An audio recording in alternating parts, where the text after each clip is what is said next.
Hello everyone. Doctor प्रकाश sir ने मुझे चुना जिससे मैं कोरोना वायरस के रिगार्डिंग अवेयरनेस क्रिएट कर सकूं, आप सबके सामने अपने व्यूज़ रख सकूं। हम सभी जानते हैं कोरोना वायरस एक ऐसी इन्फेक्शियस डिसीज़ है जिसका जो अभी हाल ही में पाई गई है और इसका अभी तक कोई इलाज नहीं ढूंढा जा सका है। इसे एक वैश्विक महामारी के तौर पर घोषित किया जा सका है। सारे देश इससे लड़ रहे हैं और सबसे पहले तो हम जानना चाहते हैं कि ये वायरसेस फैलते कैसे हैं। ये वायरसेस इतने हैवी होते हैं कि ये हवा में नहीं रह सकते हैं। अगर कोई संक्रमित व्यक्ति खांसता, छींकता या एक्सहेल करता है तो अगर आप उसके ज़्यादा नज़दीक हैं तो आपके संक्रमित होने का खतरा बहुत ही ज़्यादा बढ़ जाता है। ये वायरसेस अगर ऐसे सरफेस पे आ जाते हैं जिसको हम अगर टच कर लेते हैं तो भी ये हमारे आईज, माउथ या नोज के थ्रू हमारे बॉडी में एंटर कर लेते हैं और हम संक्रमित हो जाते हैं कोविड-19 से। सबसे पहले तो इसके कॉमन सिम्टम्स हैं fever, dry cough, tiredness, sore throat and runny nose, you can say diarrhoea, aches and pains. Kind of आपको फीवर ही फील होगा, आपको लगेगा कि ये नॉर्मल सिम्टम्स हैं, हमें मौसम की वजह से भी बुखार आ सकता है, लेकिन इसी में हमें सावधानी बरतने की ज़रूरत है। आमतौर पर अगर ज़्यादा दिनों में, मोस्टली 5 से 6 दिनों में ये सिम्टम्स अपने आप को शो कर देते हैं कोविड-19 के, लेकिन ज़्यादा से ज़्यादा यदि अगर संक्रमित व्यक्ति 14 दिनों के अंदर ही अपने आप को ये दिखाई पड़ने लगे सारे लक्षण, तो हमें मेडिकल हेल्प सीख करनी चाहिए। अब हम इसे फैलने से कैसे बचा सकते हैं? अपने हाथों को हमें साफ करते रहना है सोप से, सैनिटाइजर से।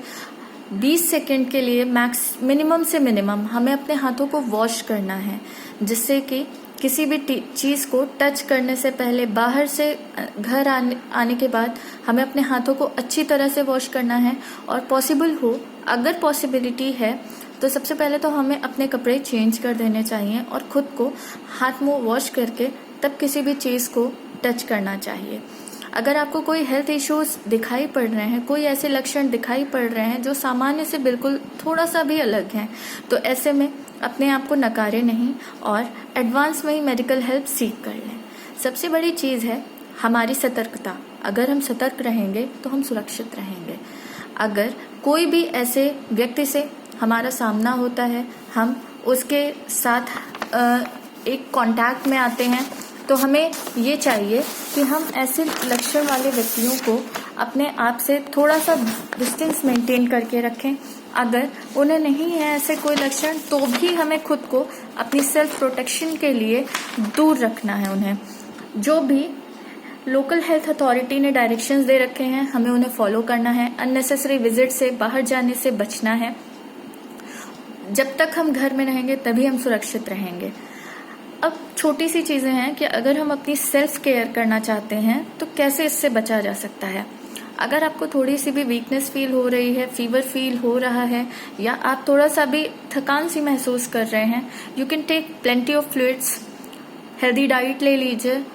ऐसे चीज़ों का खान पान करिए नियमित रूप से जो आपके इम्यून सिस्टम को बूस्ट कर सके। खुद को दूसरों से दूरी बना के रखें, सेल्फ आइसोलेट करके रखें। पॉसिबल हो तो दूसरा बाथरूम या वॉशरूम यूज करें। अगर नहीं पॉसिबिलिटी है तो खुद ही उसे डिसइंफेक्ट करके, क्लीन करके ऐसी जगह को हट जाइए जिससे कि दूसरे उससे संक्रमित ना हो सकें। अगर हम घर पे रहेंगे तभी सुरक्षित रहेंगे। कोविड-19 से एक सतर्कता हमारी सावधानी हमारे देश को इस महामारी से पूरी तौर पर बचा सकती है। धन्यवाद।